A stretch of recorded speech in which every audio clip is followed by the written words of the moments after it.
Hello everyone, welcome to my new class. আজকে আমরা জানবো ভয়েস সম্পর্কে। নর্মালি আমরা জানি ভয়েস মানে হচ্ছে কণ্ঠস্বর, কিন্তু গ্রামারে ভয়েস মানে হচ্ছে ভার্বের গঠনের পরিবর্তন। তাহলে ভয়েসটা কি সেটা আগে আমরা জেনে নেই।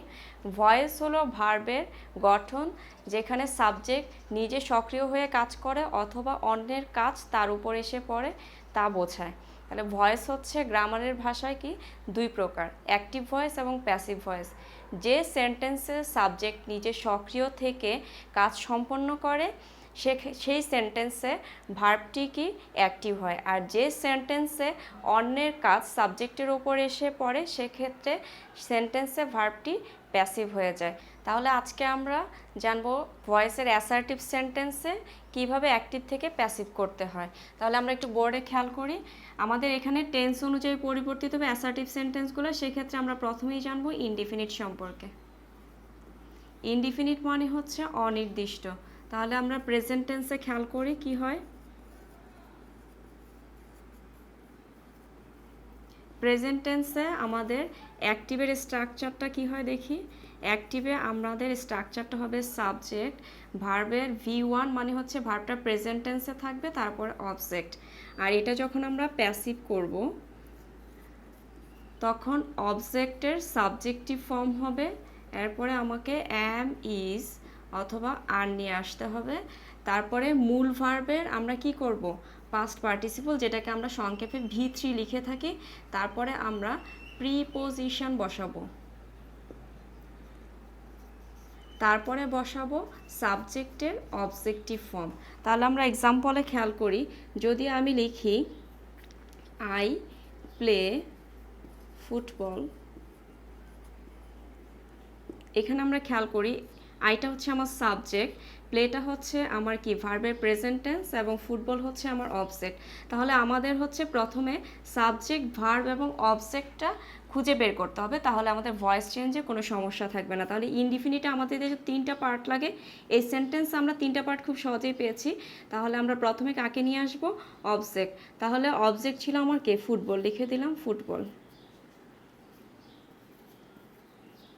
তাহলে ফুটবল যেহেতু সিঙ্গুলার, সেক্ষেত্রে আমরা এখানে ব্যবহার করব ইজ। তারপরে আমার মূল ভার্ব ছিল প্লে, তার পাস্ট পার্টিসিপল হচ্ছে কি, প্লেড। আর প্রিপোজিশন বসবে এর সাথে বাই, আর আই এর অবজেক্টিভ ফর্ম হয়ে যাবে মি। আমরা আরও কিছু এক্সাম্পল খেয়াল করব, যদি আমি লিখি আই ইট রাইস, তাহলে সাবজেক্ট, ভার্বের V1 মানে প্রেজেন্ট টেন্স এবং অবজেক্ট, এবং এটি ইনডিফিনিটে দেওয়া আছে, তাহলে আমার অবজেক্ট আগে চলে আসবে রাইস। আনকাউন্টেবল নাউন হলেও ভার্বটা কি হয়, সিঙ্গুলার হয়, সেজন্য আমি এখানে ইজ বসাবো, রাইস ইজ। ইটের V3 হচ্ছে ইটেন, প্রিপোজিশন বাই, আই কি হয়ে যাবে, মি। তারপর আমরা যাব পাস্ট টেন্স, অর্থাৎ হচ্ছে কি পাস্ট ইনডিফিনিট টেন্স। আমি যেহেতু উপরে শুধু ইনডিফিনিট লিখেছি, তার মানে এটা তিনটাই করবো আমি, present indefinite tense, past indefinite tense এবং ফিউচার ইনডিফিনিট টেন্স। তাহলে পাস্ট ইনডিফিনিট টেন্সের অ্যাক্টিভে আমরা খেয়াল করি স্ট্রাকচারটা কি, সাবজেক্ট V2 মানে ভার্বের পাস্ট টেন্স, তারপরে হবে কি অবজেক্ট। আর আমরা যখন এটাকে প্যাসিভ করব তখন অবজেক্টের সাবজেক্টিভ ফর্ম ওয়াজ অথবা ওয়্যার। তাহলে এম এবং ইজের পাস্ট টেন্স হচ্ছে ওয়াজ, আর এর পাস্ট টেন্স হচ্ছে ওয়্যার। তারপরে আমাকে V2 এর কি লিখে ফেলতে হবে, V3, অর্থাৎ মূল ভার্বের পাস্ট পার্টিসিপল, তারপরে প্রিপোজিশন, তারপরে সাবজেক্টের অবজেক্টিভ ফর্ম। তাহলে এক্সাম্পলে আমরা খেয়াল করি, ইউ অ্যাট রাইস, ইটের পাস্ট টেন্স কি, অ্যাট। তাহলে এখানে আমার সাবজেক্ট হচ্ছে ইউ, V2 হচ্ছে কি অ্যাট, আর অবজেক্ট হচ্ছে রাইস। তাহলে স্ট্রাকচার অনুযায়ী আমি কি লিখব, রাইস, বলেছিলাম আনকাউন্টেবল হলে ভার্ব সবসময় সিঙ্গুলার হয়, তাহলে রাইস ওয়াজ কি হবে, ইটেন বাই ইউ। ইউ এর অবজেক্টিভ ফর্ম ইউই হয়। আমরা আরও কিছু এক্সাম্পল খেয়াল করি, যদি আমি এরকম বলি আই নিউ হিম, তাহলে নিউটা হচ্ছে কি পাস্ট টেন্স, তাহলে এখানে আমরা হিম ছিল, হিমের সাবজেক্টিভ ফর্ম কী হবে? হি। আর হি এর সাথে বসবে ওয়াজ। তারপরে নিউ এর V3 কি? Known, KNOW, and known to. I এর অবজেক্টিভ ফর্ম হচ্ছে মি। তাহলে এই বাক্যে আমরা একটু খেয়াল করি যে আই নিউ হিম, আমি কি লিখলাম? হি ওয়াজ নোন টু মি। আমার এখানে প্রিপোজিশন এসেছিল বাই, এখানে এসেছে টু। সেক্ষেত্রে আমরা অনেকেই কিন্তু একটু দ্বিধাদ্বন্দ্বে ভুগি যে এইখানে আমাদের লেখা থাকে বাই, কিন্তু আমি লিখেছি প্রিপোজিশন, কারণ আমার তো প্রত্যেকটাতেই বাই বসবে না। অর্থাৎ কিছু কিছু ক্ষেত্রে যখন কিছু ওয়ার্ডের সাথে আমার প্রিপোজিশনের চেঞ্জ আসবে, সেক্ষেত্রে আমরা এখানে প্রিপোজিশন বলাটাই শ্রেয়। আমরা ফিউচার টেন্সে, আর উপরে যেহেতু আমি ইনডিফিনিট লিখেছি, তার মানে অর্থাৎ এটা ফিউচার ইনডিফিনিট টেন্স। এখানে অ্যাক্টিভের স্ট্রাকচারটা কি আমরা একটু খেয়াল করি। অ্যাক্টিভে হচ্ছে সাবজেক্ট, শেল অথবা উইল, তারপরে V1 অর্থাৎ ভার্বটা, শেল বা উইলের পরে ভার্বটা প্রেজেন্ট টেন্স হয়, তারপর অবজেক্ট। তাহলে প্যাসিভ করার সময় একইভাবে অবজেক্টের সাবজেক্টিভ ফর্ম শেল বি অথবা উইল বি, তারপরে মূল ভার্বের পাস্ট পার্টিসিপল বা V3, তারপর হচ্ছে প্রিপোজিশন, তারপরে সাবজেক্টের অবজেক্টিভ ফর্ম। এই ক্ষেত্রে আমরা দেখি she will play cricket. Subject shall বা উইল, প্লে অর্থাৎ ভার্বের প্রেজেন্ট টেন্স V1, ক্রিকেট হচ্ছে আমার অবজেক্ট। সেক্ষেত্রে আমরা এই সেন্টেন্সটাকে প্যাসিভ করি, তাহলে আমার অবজেক্ট কে ছিল? ক্রিকেট। তাহলে CRI, cricket will be, play কি হয়ে যাবে? প্লেড বাই, শি এর অবজেক্টিভ ফর্ম হচ্ছে হার। একইভাবে আমরা আরও খেয়াল করি, যদি আমি এরকম লিখি রাইস উইল, যেহেতু রাইসটা হচ্ছে আমার থার্ড পারসন, সেজন্য এখানে আমার কিন্তু বাক্যে শেল থাকলে আমি শেল লিখতে পারবো না, উইল লিখতে হবে। তারপর স্ট্রাকচার অনুযায়ী আমার বি, আর কুকের V3 হচ্ছে cooked by preposition, your objective form বলেছি ইউই থাকে। তাহলে আমরা একটু টেকনিক্যালি মনে রাখলে কি খুবই সহজ ভয়েস চেঞ্জ করা। শুধু ওইখানে আমরা খেয়াল করব কি আমাকে প্রিপোজিশন বসাতে হবে। তাহলে বেশিরভাগ ক্ষেত্রে হচ্ছে বাই প্রিপোজিশন বসে, আর কিছু কিছু ব্যতিক্রম তাহলে ওগুলোর ক্ষেত্রে কি টু, ফর এরকম বসে, সেজন্য ওইখানে আমরা প্রিপোজিশন কথাটাই শিখব। এরপরে আমরা যাব টেন্সের কন্টিনিউয়াসে। কন্টিনিউয়াস মানে আমরা কি জানি? চলমান। তার মানে কি কোনো কাজ চলছে এরকম বোঝালেই সেই কাজটা কি কন্টিনিউয়াস। তাহলে আমরা প্রথমে জানব কি প্রেজেন্ট কন্টিনিউয়াস সম্পর্কে। প্রেজেন্ট কন্টিনিউয়াস টেন্সে যেহেতু উপরে আমার কন্টিনিউয়াস কথাটা লেখা আছে, তাই কিন্তু আমি নিচে শুধুমাত্র প্রেজেন্ট টেন্স লিখছি, অর্থাৎ এটা প্রেজেন্ট কন্টিনিউয়াস টেন্স হবে। এক্ষেত্রে আমার অ্যাক্টিভের স্ট্রাকচারটা কেমন হবে দেখি।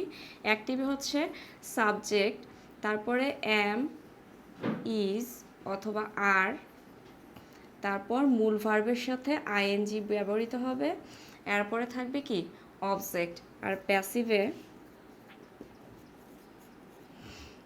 অবজেক্টের সাবজেক্টিভ ফর্ম এম, ইজ অথবা আর, আর কন্টিনিউয়াসের জন্য এখানে আমাকে অতিরিক্ত আনতে হবে BEING বিং। তারপর মূল ভার্বে কি হয়ে যাবে? V3 বা পাস্ট পার্টিসিপল, এরপরে বসবে preposition,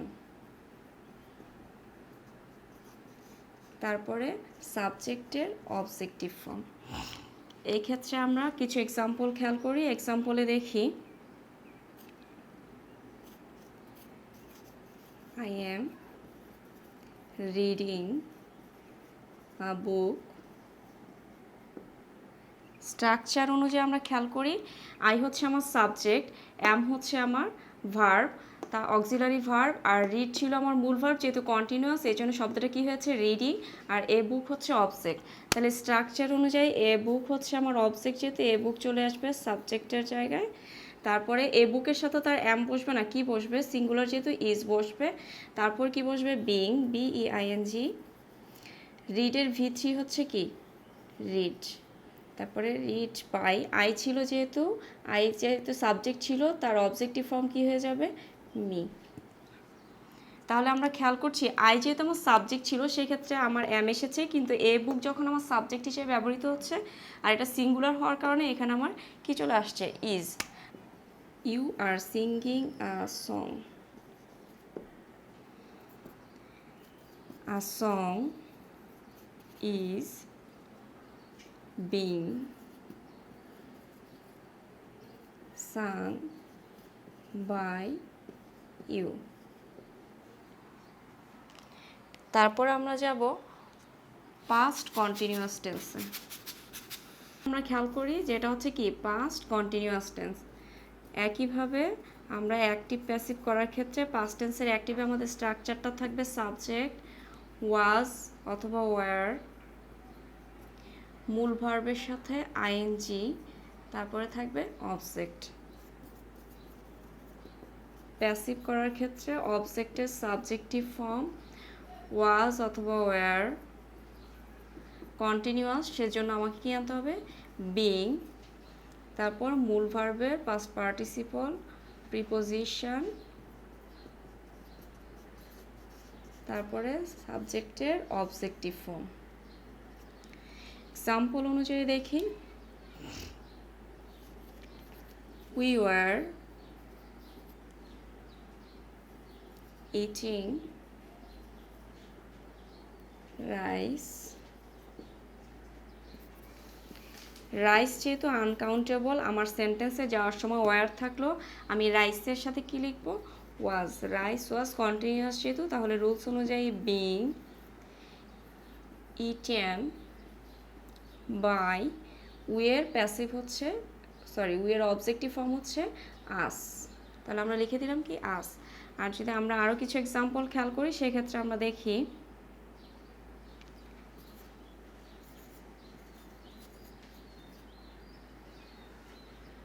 she was playing ludo,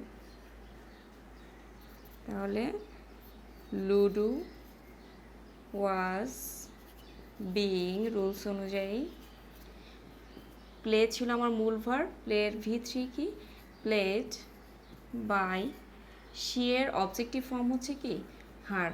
তাহলে আমরা একটু টেকনিক্যালি যদি আমাদের স্ট্রাকচারটা ম্যাথের কি সূত্রের মতো করে শিখি তাহলে কিন্তু খুবই সহজ ভয়েস চেঞ্জ করা।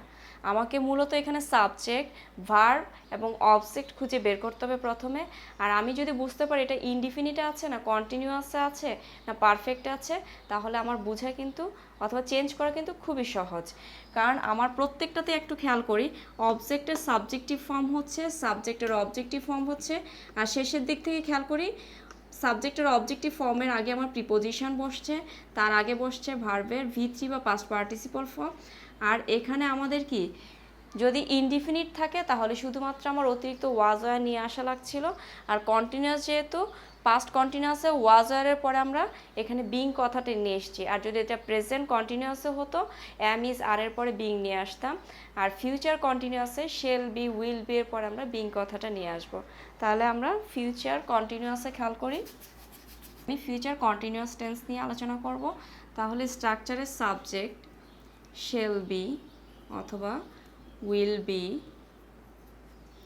মূল ভার্বের সাথে আইএনজি, তারপরে অবজেক্ট। একইভাবে প্যাসিভ করলে অবজেক্টের subjective form shall be being অথবা উইল বি বিং, তারপরে মূল ভার্বের পাস্ট পার্টিসিপল,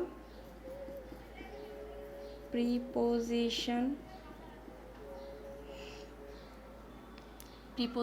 তারপর হচ্ছে কি সাবজেক্টের অবজেক্টিভ ফর্ম। এক্সাম্পলে খেয়াল করি, I will be killing you.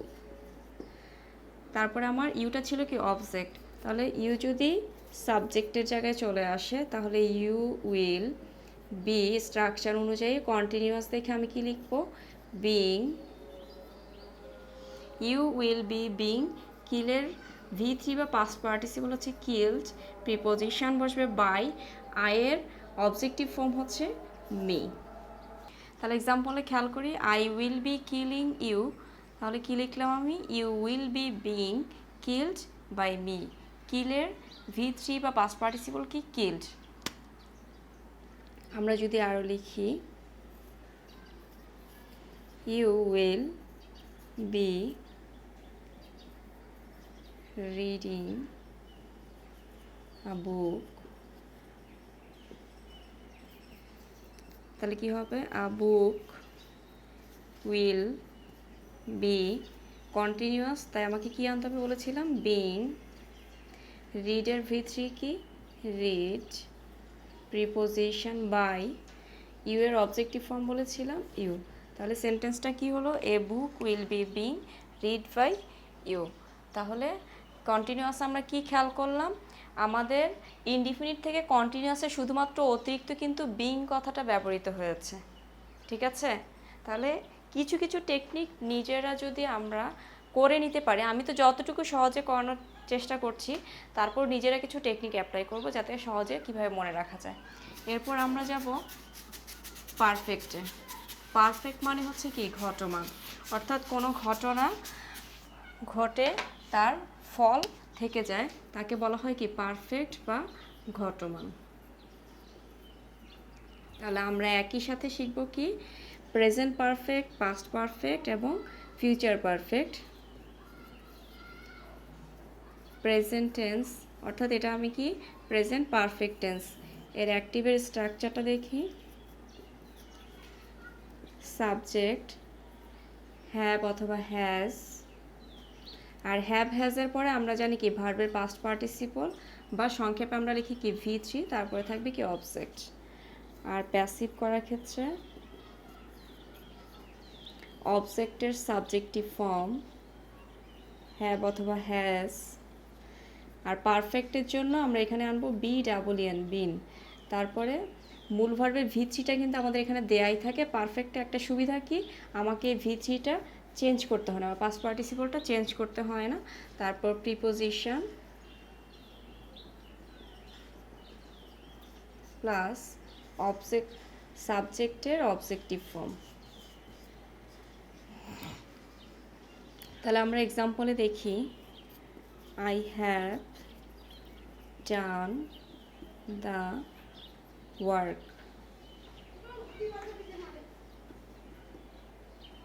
Done the work. তাহলে এখানে আমার ডানের পরে অবজেক্টকে দ্য ওয়ার্ক, তাহলে লিখে দিলাম দ্য ওয়ার্ক। দ্য ওয়ার্কটা যেহেতু সিঙ্গুলার, এখানে কিন্তু হ্যাজ বসবে।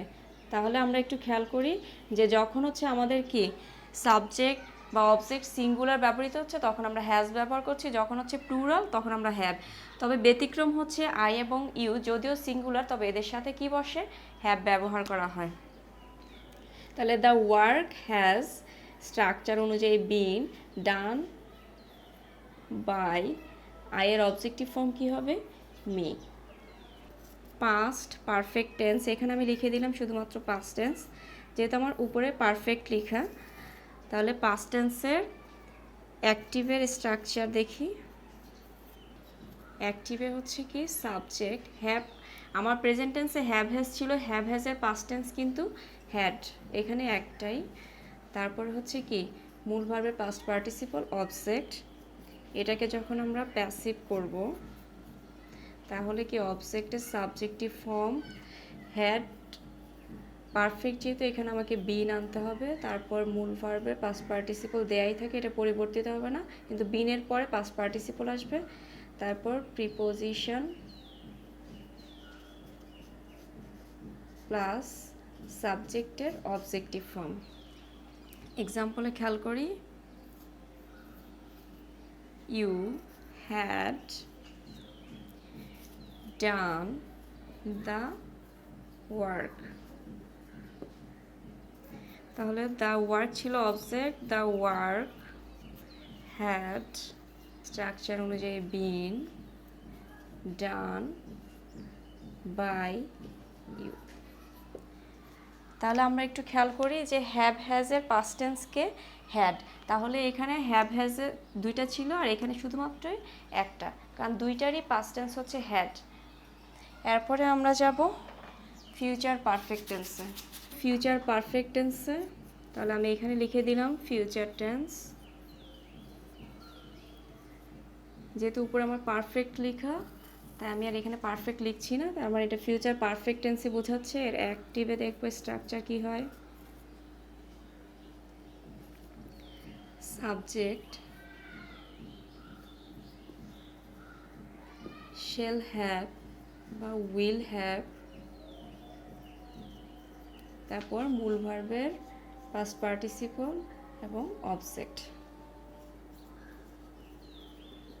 প্যাসিভ করার সময় অবজেক্টের সাবজেক্টিভ ফর্ম shall have বা will have, আর যেহেতু পারফেক্ট সেজন্য আমি কি বলেছিলাম BEEN বিন কথাটা আনতে হবে। তারপর আমার কিন্তু এখানে পাস্ট পারফেক্ট দেয়াই থাকে, বিনের পরে পাস্ট পারফেক্ট, তারপর বসবে প্রিপোজিশন,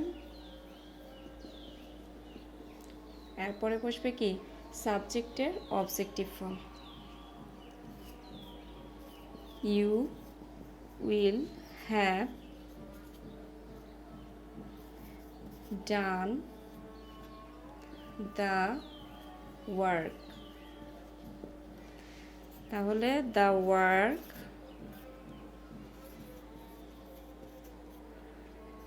উইল হ্যাভ, যেহেতু পারফেক্ট তাহলে কি আনতে হবে বিন, ডান আমার V3 বা পাস্ট পার্টিসিপল দেয়াই আছে, তারপর প্রিপোজিশন বাই, ইউ এর অবজেক্টিভ ফর্ম কি হবে ইউ। তাহলে আমরা কি খেয়াল করলাম যে হচ্ছে খুব সহজে অ্যাসার্টিভ সেন্টেন্স, অর্থাৎ আমি যদি টেন্সের স্ট্রাকচারগুলো ভালো করে জানি তাহলে আমার অ্যাসার্টিভ সেন্টেন্সের ভয়েস চেঞ্জ করা কিন্তু খুবই সহজ। আর আমি কিন্তু প্রত্যেকটারই কি চেষ্টা করেছি সহজভাবে কি লিখে দেয় স্ট্রাকচারগুলো লিখে দেওয়ার, একদম বইয়ের ভাষায় না, যতটুকু সংক্ষেপ করা যায়, এটা হচ্ছে আপনি সহজে মনে রাখার জন্য। তাহলে আজকে আমরা শিখলাম ভয়েস চেঞ্জের অ্যাসার্টিভ সেন্টেন্স, অর্থাৎ কি অ্যাক্টিভ থেকে প্যাসিভ।